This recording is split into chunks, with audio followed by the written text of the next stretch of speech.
மகா வந்து மனசு கஷ்டப்பட்டு வீட்டுக்கு வராங்க. வீட்டுக்கு வந்தோன்னே பாட்டி வந்து என்னாச்சும்மா இப்போ பரவாயில்ல ஐஸ்வர்யாக்கு நான் பரவாயில்ல அப்படின்னு சொல்லியிருக்காங்க. மகாவுக்கு தான் காலில் சரியான அடி, ஒருத்தவங்க வந்து மிச்சிட்டு போயிட்டாங்க, காலில் ரொம்ப வலியில் அவஸ்தைப்படுறாங்க, என்ன மகா அப்படின்னோடனே மகா வந்து அப்படியே வந்து பாட்டியை வந்து கட்டிப்பிடிச்சி என்னாச்சு மகா, காலில் தானே சின்ன அடி தானே, ஏம்மா இப்படி பதட்டப்படுற அப்படின்னோடனே ஒன்றும் இல்லை பாட்டி அப்படின்னு சொல்லிட்டு மனசு கஷ்டப்பட்டு மகா வந்து அங்கேருந்து போகிறாங்க. சூர்யா வந்து நடந்துக்கிற விதத்தை பற்றியே வந்து மகா வந்து யோசிச்சுட்டு இருக்காங்க, மனசே சரியில்லாமல் இருக்காங்க. அடுத்து வந்து எல்லாருமே வந்து சாப்பிட உட்காடுறாங்க. சூர்யா வந்து வீட்டுக்கு வராரு. வந்தோடனே அவரும் வந்து சாப்பிட உட்காடுறாரு.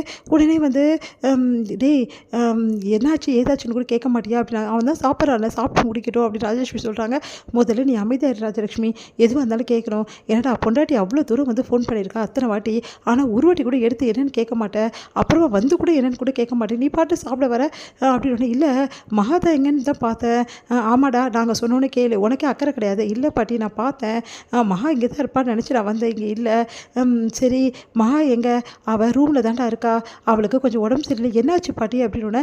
இல்லை முதல்ல ஐஸ்வர்யாவுக்கு தான் உடம்பு சரியில்லை, அவளை தான் கூட்டிகிட்டு போயிருந்தோம், பார்த்தா மகா வந்து அப்படியே வந்து காலை யாரும் மெடிச்சிட்டு போயிட்டாங்க, ரொம்ப வலியில் துடிச்சிட்டு இருந்தா, அதுக்கப்புறம் இப்போ பரவாயில்ல அவளுக்கு ரூமில் தான் இருக்கா. சரிடா அத்தனை வாட்டி பொண்டாட்டி ஃபோன் பண்ணுறாள், என்ன ஏதுன்னு கூட ஒரு வார்த்தை கேட்க மாட்டேன், என்ன சூர்யா இப்படி இருக்க அப்படின்னோடனே சாரி பாட்டி அப்படின்னு. நாங்கள் என்கிட்ட சாரி சொல்லி என்னடா வந்து உனக்கு நடக்க போகுது, போய் மகா கிட்ட சாரி கேள்றா அப்படின்னோடனே, ஏன் மகா கிட்ட சாரி கேட்க சொல்கிறீங்க அப்படி சொல்லிட்டு டென்ஷன் ஆகிடுறாங்க. உடனே வந்து சித்ரா உன்னை அமைதியாக இருக்கியா, உன் பேச்சுக்கு யாராவது வந்தாங்களா, தேவையில்லாதெல்லாம் பேசாத அப்படின்னு பாட்டி சொல்கிறாங்க. முதல்ல மகா கிட்ட வந்து போய் என்ன விஷயம் ஏது விஷயம் முதல்ல பேசுகிறா அப்படின்னோடனே சரின்னு சொல்லிட்டு எழுந்துக்க பார்க்குற, சாப்பிட இப்போ தானே உட்காந்தான் சாப்பிட்டு போட்டும் ராஜேஸ்வரி சொல்கிறாங்க.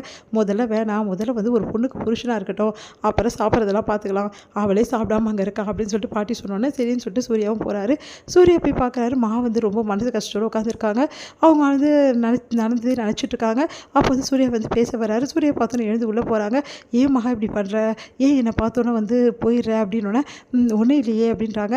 சரி எனக்கு தூக்கம் வருது நான் போய் படுக்கிறேன் அப்படின்னு சொல்லிட்டு படுக்கிறாங்க. நீ சாப்பிடலையாம ஏன் சாப்பிடாமல் இருக்க அப்படின்னோடனே, இங்கே பாருங்கள் எனக்கு பசி இல்லை, நான் சாப்பிடல, உங்கள் வேலையை நம்ம பாருங்கள், ஏன் மகா இப்படி நடந்துக்கிற, உனக்கு பசிக்குன்னு எனக்கு தெரியாதா அப்படின்னோடனே, இங்கே பாருங்கள் எனக்கு பசிக்கல நான் சொல்லிட்டேன்னா உங்கள் வேலை என்னமோ பாருங்கள், உங்களுக்கு உங்கள் வேலை தானே முக்கியம், நான் என்ன பண்ணேன் ஃபோன் அட்டன் பண்ணல, அதுக்காக இவ்வளோ பிரச்சனை பண்ணிகிட்ருக்கேன், நான் எதுவும் பிரச்சனை பண்ணலையே, உங்கள் இஷ்டம், உங்கள் ஃபோனு நீங்கள் அட்டன் பண்ணுங்கள், அட்டன் பண்ணாமல் இருங்க, நான் ஏன் கஷ்டப்பட போகிறேன் அப்படின்னு சொல்லிட்டு படுக்கிறாங்க.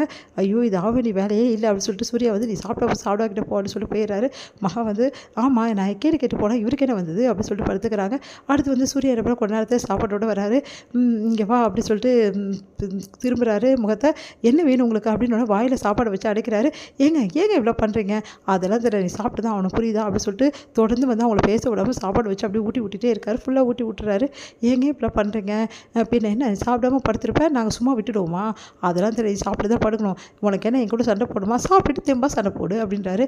அதை பார்த்துட்டு மகாவுக்கு ஒன்றுமே புரியல, இவரை பற்றி புரிஞ்சிக்கவே முடியலையே, இவர் என்கிட்ட போய் சொல்கிறாரு, யாருக்கிட்டையும் பழகிறாரு, ஒரு பொண்ணுக்கிட்ட பழகிறாரு, அதுக்கப்புறம் என்கிட்ட போய் சொல்லிட்டு இருக்காரு, இவ்வளோ நிலைமையிலையும் வந்து என்னையும் பார்த்துக்கிறாரு, எனக்கு ஒன்றுமே புரியல, இவரோட அன்பு வந்து உண்மையானதா போலியானதா எனக்கு ஒன்றும் புரியலையே சொல்லிட்டு மகா யோசிச்சுட்டு இருக்காங்க.